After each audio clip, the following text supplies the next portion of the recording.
Assalamu alaikum everyone. How are you all? Hopefully you all are good and fine at home. Congrats to all of you that you have been promoted in a new class.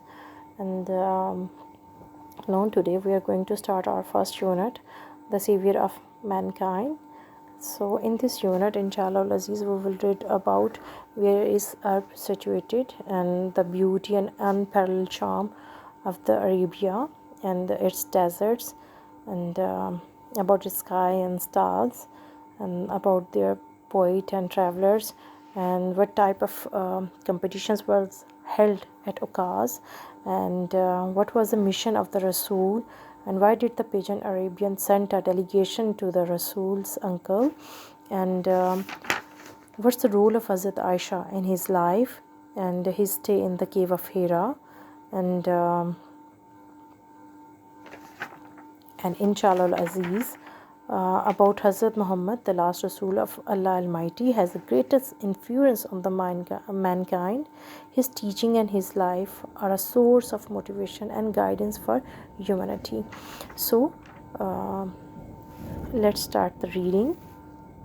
Arabia is a land of unparalleled charm and beauty, with its trackless deserts of sand dunes in the dazzling ray of the tropical sun. Its starry sky has excited the imagination of poets and travelers. It was in this land that the Rasul was sallallahu alaihi wasallam was born, in the city of Makkah, which is about 50 miles from the Red Sea. In the first paragraph, you people can see that we learn about the beautiful and unmatchable beauty of herbs, deserts, and there's a sky full of stars, and about their poet and the travelers, how they think and how they take the Arabian beauty, and the land of Rasul, the Makkah, the poet's line for us. And in the second paragraph, the Arabs proceed a remarkable memory and were on eloquent people. Their eloquence and memory found expression in their poetry. Every year a fair was held for poetical competitions at Okaz. It is narrated that Hamd said to Khalifa Walid bin Yazid, I can recite to you for each letter of the alphabet 100 long poems, without taking into account short pieces, and all of that was composed exclusively by poets before the promulgation of Islam. It is no small wonder that Allah Almighty chose to Arabic language for his final dispensation and the preservation of his words. And in the second paragraph, people learn about the Arabs' memory.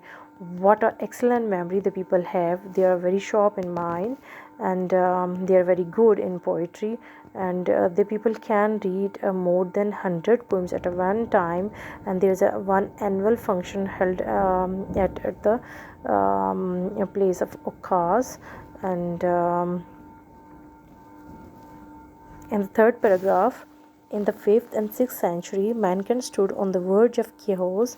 It seemed that the civilization, which had taken 4,000 years to grow, had started crumbling.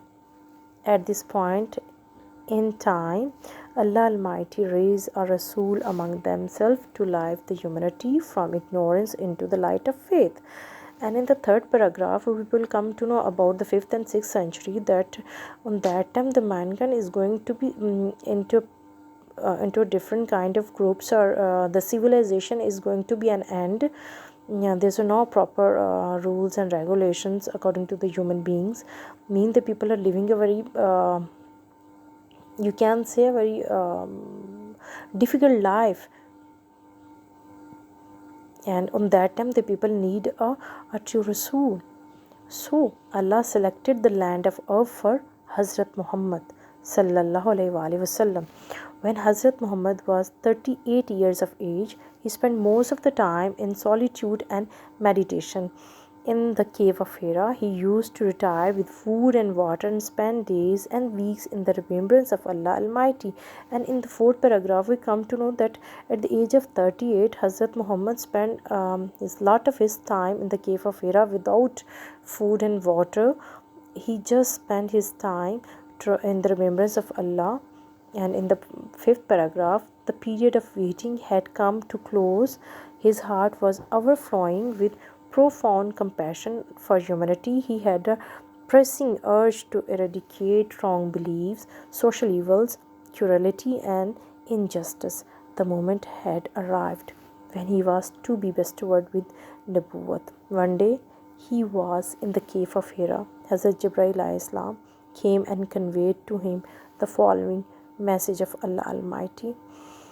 And in the fifth paragraph, we just come to know about the Hazrat Muhammad condition when the first time in the cave of Hira, Hazrat Jibreel came to him and conveyed the message of Allah towards him.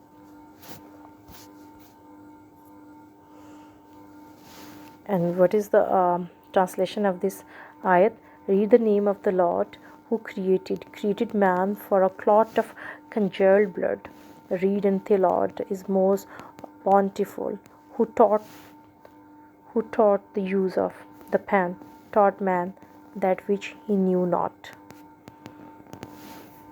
The revelation of the divine message, which continued for the next 23 years, had begun.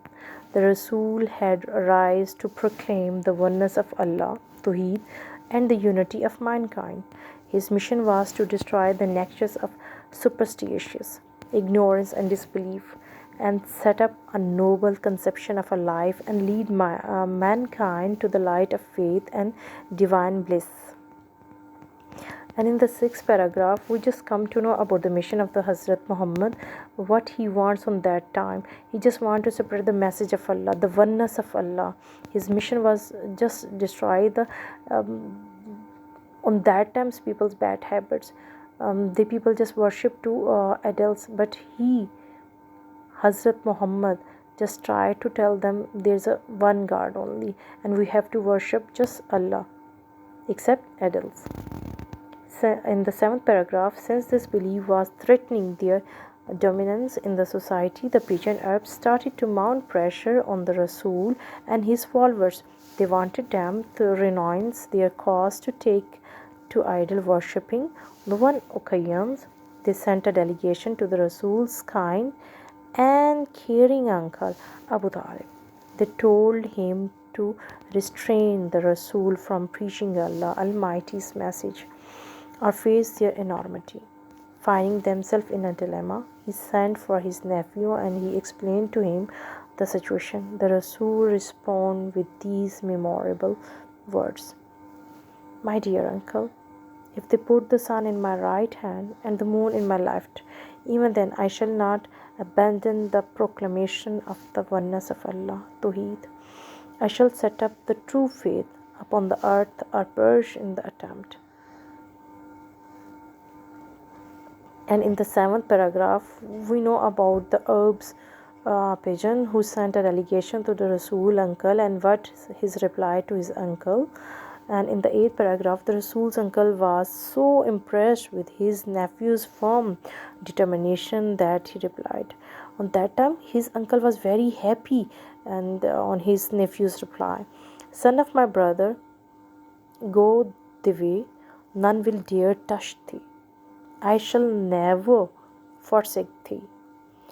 Oh my son, you just go, whatever you want to. You can do, I am with you." And the Rasul did go the way Allah Almighty had chosen for him, imbued with divine guidance and firm resolve. The Rasul encountered all the challenges with grace and dignity. In no time, he elevated man to the highest possible level in both spiritual and worldly domains. He was also a divine force behind the Arab conquest, which have created an everlasting impression on human history. No wonder he is universally acknowledged as the most influential figure in history. In the world of Michael Hart, a great historian. What he said about Hazrat Muhammad sallallahu alaihi wasallam, however, was responsible for both the theology of Islam and its main ethical and moral principle. In addition, he played a key role in proselytizing the new faith and in establishing the religious practice. In fact, as the driving force behind the Arab conquest, he may well rank as the most influential political leader of all time. The Arab conquest of the 7th century have continued to play an important role in the human history down to the present day. And in this paragraph, on that time, Michael just praised Hazrat Muhammad's personality and explore his personality. Such a true transformation of man and society owes to the Rasul deep faith in Allah Almighty, to his love for humanity, and to the nobility of his character. Indeed, his life is a perfect model to follow. In reply to a question about the life of the Rasul, Hazrat Aisha said, his morals and characters are an embodiment of the Holy Quran. The final words about the Saviour of mankind in the Holy Quran is, Nabi, surely you have sent you as a witness and as a bearer of good news and as a warner and as the one invites to Allah by his permission and as a light given torch. Okay, students, in this through this lesson we learn about the beautiful land of Arabs, their custom, traditions, and their values, their literature, their sense of poetry, and about the struggle of Hazrat Muhammad sallallahu alaihi wasallam, about their first condition, the cave of Hira, when Hazrat Jibreel came to him and conveyed the message of Allah, and how his uncle strongly gives support to him on that time, and what's Hazrat Aisha's support toward Hazrat Muhammad, and what she said about his character and his teachings and his whole personality, about his life, and his Hazrat Muhammad's life is the role model for us, not for only Muslims, for the non-Muslims also. So we try to follow the teaching of Holy Quran and the Hazrat Muhammad sallallahu alaihi wasallam's message. And that is the end of the unit, and take very good care of yourself. Allah Hafiz.